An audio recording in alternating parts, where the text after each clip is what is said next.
नवल किशोर जी जो हैं वो हमारे साथ यहाँ पर जुड़े हैं। उनसे मैं बात करना चाह रही हूँ। पहला सवाल यही है कि ज्ञानवापी मस्जिद में एएसआई सर्वे के जांच को लेकर रास्ता क्लियर हो चुका है। हालांकि मुस्लिम पक्ष ने ये कहा है कि ये हमारा संवैधानिक हक है, हम इसे चैलेंज करेंगे ऊपरी अदालत में।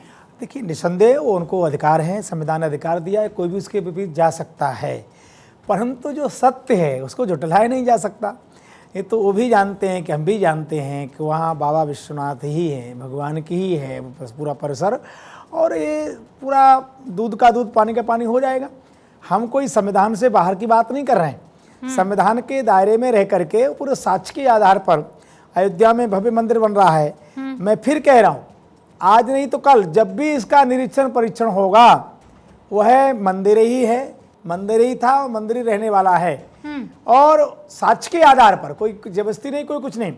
अब ये शुरुआत है, आदेश दिया है सरकार ने, कोर्ट ने, हम बहुत बहुत बधाई देते हैं और हमें पूरा विश्वास है कि कोर्ट के आदेश पर जो भी प्रेम किशोर जी, बिल्कुल आचार्य, आप ये कह रहे हैं कि सत्य से पर्दा अब बहुत जल्दी हटने वाला है, उठने वाला है। मैं तो अभी भी कह रहा हूँ, अभी भी कह रहा हूँ, दूसरा पक्ष भी हमारा भाई है, आओ बैठो बात करके निपटा लेते हैं। अयोध्या में भी हमने कहा था, तो क्योंकि वो मंदिर है, वो मंदिर ही था, मंदिर को तोड़ करके बनाया, उसमें आप कोई दोषी नहीं है। हाँ। पर जो दोषी है उनके साथ आप खड़े होने को कोई मतलब नहीं पड़ता, कोई मतलब नहीं है। प्रेम कुमार जी, देखिए, दो पक्ष जब अदालत में लड़ते हैं, हाँ, तो एक पक्ष की जीत होती है तो स्वाभाविक रूप से खुश होता है, और आज का दिन उस पक्ष का ज्ञानवापी मंदिर पक्ष का है। हाँ। मैं इसे हिंदू पक्ष और मुस्लिम पक्ष बोलने से परहेज करता हूँ। अच्छा। और तो आप कैसे फिर हम लोग कैसे आइडेंटिफाई कैसे करेंगे? हम ज्ञानव्यापी मंदिर पक्ष, ज्ञानव्यापी मस्जिद पक्ष। तो इसका मतलब ये मंदिर तोड़ने वाले, मंदिर बनाने वाले, इसका मंदिर ऐसे आप पर्चा करा सकते हैं।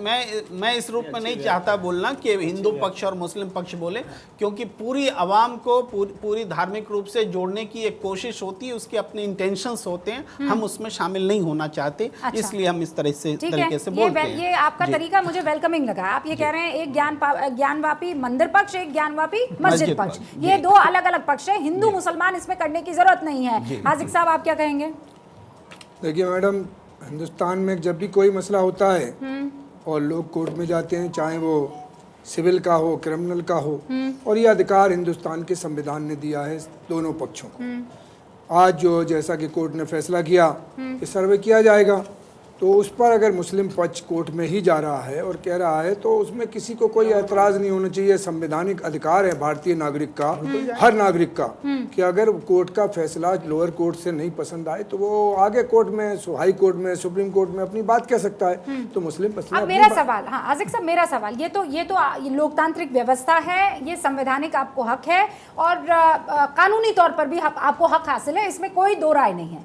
पर मैं ये कह रही हूँ कि इसमें किसी को दिक्कत क्या हो सकती है कि एएसआई जांच कर दे? नहीं मैडम, किसी ने दिक्कत नहीं कही, हमने कही नहीं। सलमान पक्ष ने आपत्ति की। उन्होंने ये कहा कि हमारा संवैधान का अधिकार है, हमारा देश का संविधान में अधिकार दे। डर किस बात का है? मान गई, वो तो मैं मान गई। मैं तो कह रही हूँ कि आपका संवैधानिक अधिकार है ये, पर मैं कह रही हूँ कि एएसआई के सर्वे से दिक्कत क्या है? दिक्कत का तो कोई हमने ना, हमें लग रहा कोई दिक्कत विरोध कोर्ट में, तो फिर विरोध क्यों करना? विरोध किस बात का हो रहा है? विरोध की बाबरी, वो क्या कहते हैं, ज्ञानवापी मस्जिद का जो तस्करा हो रहा है, वो ज्ञानवापी मस्जिद नहीं है, वो फातिमा मस्जिद है। ज्ञानवापी मोहल्ला है और ज्ञानवापी एक कुआं है, और ज्ञानवापी उस पर इन्होंने दावा किया है। रावत जी रुकिए, एक सेकंड, रावत जी रुकिए, मैं एक बात क्लियर कर देना चाहती हूँ। ये पैनल जो मैंने बुलाया है, ये हिंदू मुसलमान करने के लिए नहीं बुलाया है। बाकी सारी जगहों पर होता होगा हिंदू मुसलमान, मुझे उससे मतलब नहीं है। मैंने ये हिंदुस्तानी पैनल बुलाया है, मैं लॉजिक और दलील पर बात करूंगी। मैं फिर बहुत क्लियरली कह रही हूं, आपको ये फैसला पसंद नापसंद हो सकता है। जैसे अभी आचार्य नवल किशोर ने कहा कि दूसरा पक्ष भी हमारा भाई है, और इसीलिए अगर आपको कुछ दलील भी देनी है तो प्लीज किसी को बगैर ठेस पहुंचाए अपनी बात रखिएगा। ये मैं इतनी आपसे विनती कर रही हूं।